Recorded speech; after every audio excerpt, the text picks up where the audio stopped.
मैं तुझे आज एक बहुत ही simple but effective trading strategy बताता हूँ, ठीक है।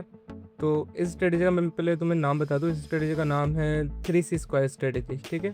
इसको तुम 3 कैंडल स्विंग स्ट्रेटेजी बोल सकते हो, ठीक है।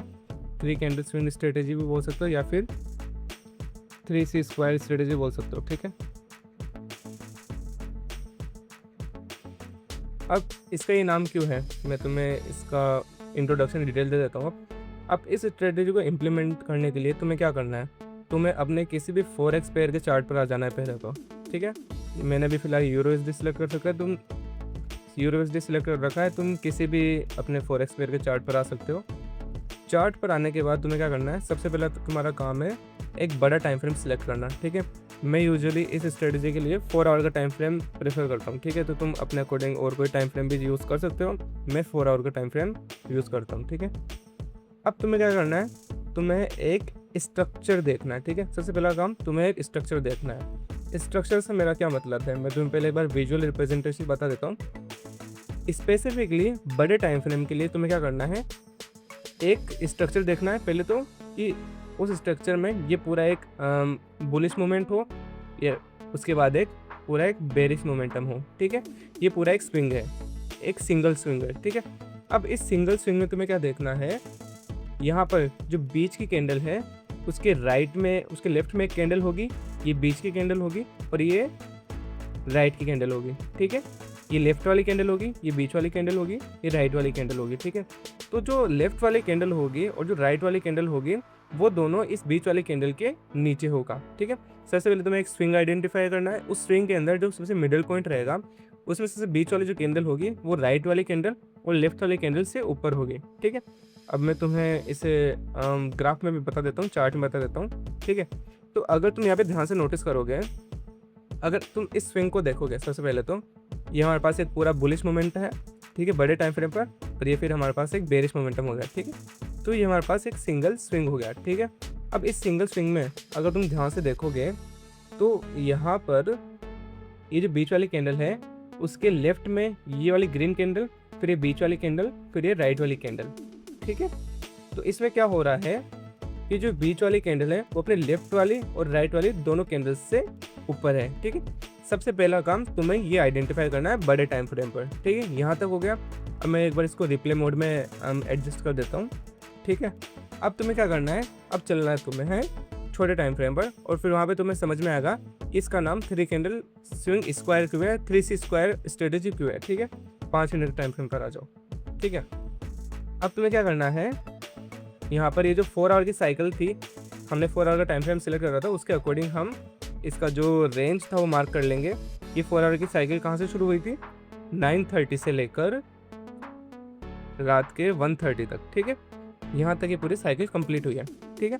अब इस एक साइकिल में तुम्हें क्या करना है, सबसे रिसेंट जो डाटा है उसके अंदर तुम्हें क्या करना है, एक स्ट्रक्चरल स्विंग मार्क करना है। उसमें क्या होगा, एक मिनट, उसमें क्या होगा, ये एक स्विंग होगा, ठीक है, ये एक बीच वाला स्विंग होगा, ठीक है, ये फिर एक राइट साइड वाला स्विंग होगा, ठीक है। अब तुम्हें ये एक चीज़ ये ध्यान रखनी है, बड़े टाइम फ्रेम पर 4 आवर के टाइम फ्रेम पर मैंने तुम्हें क्या बताया था कि उस स्विंग के अंदर 3 कैंडल होगी। ये जो लेफ्ट साइड वाली कैंडल होगी, ये बीच वाली कैंडल होगी और ये राइट साइड वाली कैंडल होगी, ठीक है। तो उसमें क्या होगा, एक मिनट,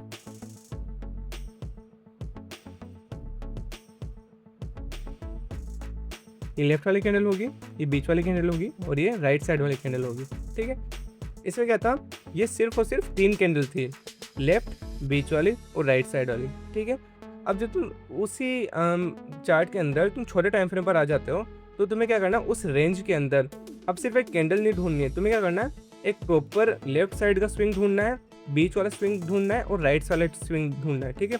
लेफ्ट वाला स्विंग, बीच का स्विंग और राइट वाला स्विंग। इसमें तुम्हें क्या आइडेंटिफाई करना है कि जो बीच वाला स्विंग है, ठीक है, वो विजुअली अपने लेफ्ट वाले स्विंग से और राइट वाले स्विंग से ज़्यादा ऊपर होना चाहिए, ठीक है। अपने लेफ्ट वाले स्विंग और राइट वाले स्विंग से ज़्यादा ऊपर होना चाहिए, ठीक है। तो अब अगर तुम इसमें नोटिस करोगे तो इस पूरी रेंज के अंदर सबसे जो टॉप मोस्ट पॉइंट है वो है ये, ठीक है, सबसे टॉप मोस्ट पॉइंट है ये। उस टॉप मोस्ट पॉइंट के लेफ्ट और राइट में अगर तुम्हें कोई स्विंग दिख रहा है तो वो ढूंढना है तुम्हें, ठीक है। तो अगर तुम यहाँ पे ध्यान से देखोगे तो ये जो स्विंग है वो इसी रेंज के अंदर काउंट होगा, क्योंकि ये जो स्विंग का जो एंड पॉइंट है, फॉल है, वो इसी रेंज के अंदर लाई कर रहा है। ठीक है, तो ये हमारे पास एक स्विंग हो गया। ठीक है, उसके बाद ये हो गया हमारे पास बीच वाला स्विंग।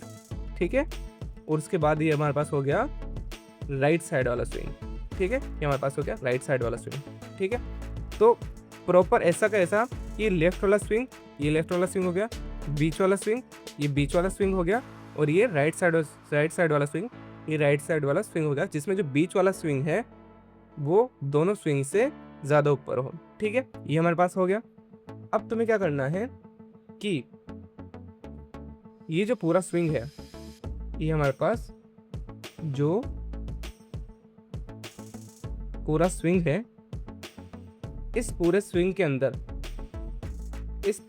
अंदर तुम्हें रिसेंट, इस रेंज के अंदर रहते हुए तुम्हें रिसेंटली जो सबसे हाई प्रोबेबिलिटी ऑर्डर ब्लॉक या इम्बैलेंस जोन है उन्हें मार्क करना है। ठीक है, तो इस पूरे स्विंग के अंदर जो सबसे रिसेंट वाला जो ऑर्डर ब्लॉक या फिर इम्बैलेंस फेयर वैल्यू गैप वगैरह है वो है ये।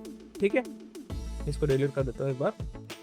ठीक है, तो इस पूरे स्विंग के अंदर सबसे रिसेंट जो जोन है वो ये है। क्यों है? क्योंकि यहाँ पर एक स्विंग कंप्लीट हुआ था, तो इस स्विंग के कंप्लीट होने से, हालांकि छोटा टाइम फ्रेम है बट स्टिल इस स्विंग कंप्लीट होने के बाद हमारे पास ये जो लास्ट, इस फॉल से पहले जो लास्ट बाइंग कैंडल थी वो ये हमारे पास ऑर्डर ब्लॉक का काम करेगी।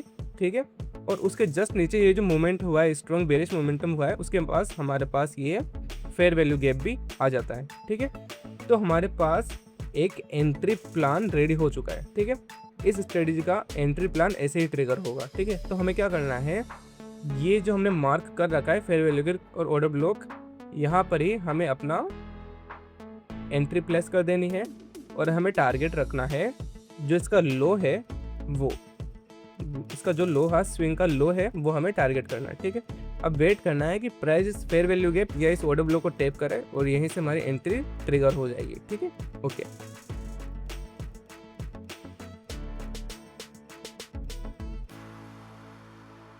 ओके, अगर तुम यहाँ पे ध्यान से देखोगे तो प्राइस इस फेयर वैल्यू गैप के अंदर और इस ऑर्डर ब्लॉक को टैप कर चुकी है, और टैप करने के बाद यहाँ से सीधा नीचे कर चुकी है। ठीक है, तो इसी को हम बोलते हैं 3C स्क्वायर कैंडल स्ट्रेटेजी। ठीक है, 3 कैंडल स्विंग स्ट्रेटेजी।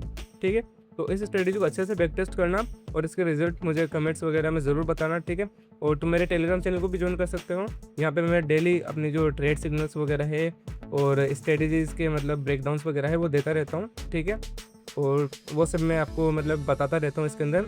और पिछले वीक हमने $400 प्लस भी इसमें अर्न करे थे, तो ये सब मैं डालता रहता हूँ, तो तुम मेरे टेलीग्राम चैनल को भी ज्वाइन कर सकते हो। ठीक है, तो इस स्ट्रेटेजी को अच्छे से बैक टेस्ट करना, उसके रिजल्ट्स मुझे कमेंट्स में ज़रूर बताना। ओके।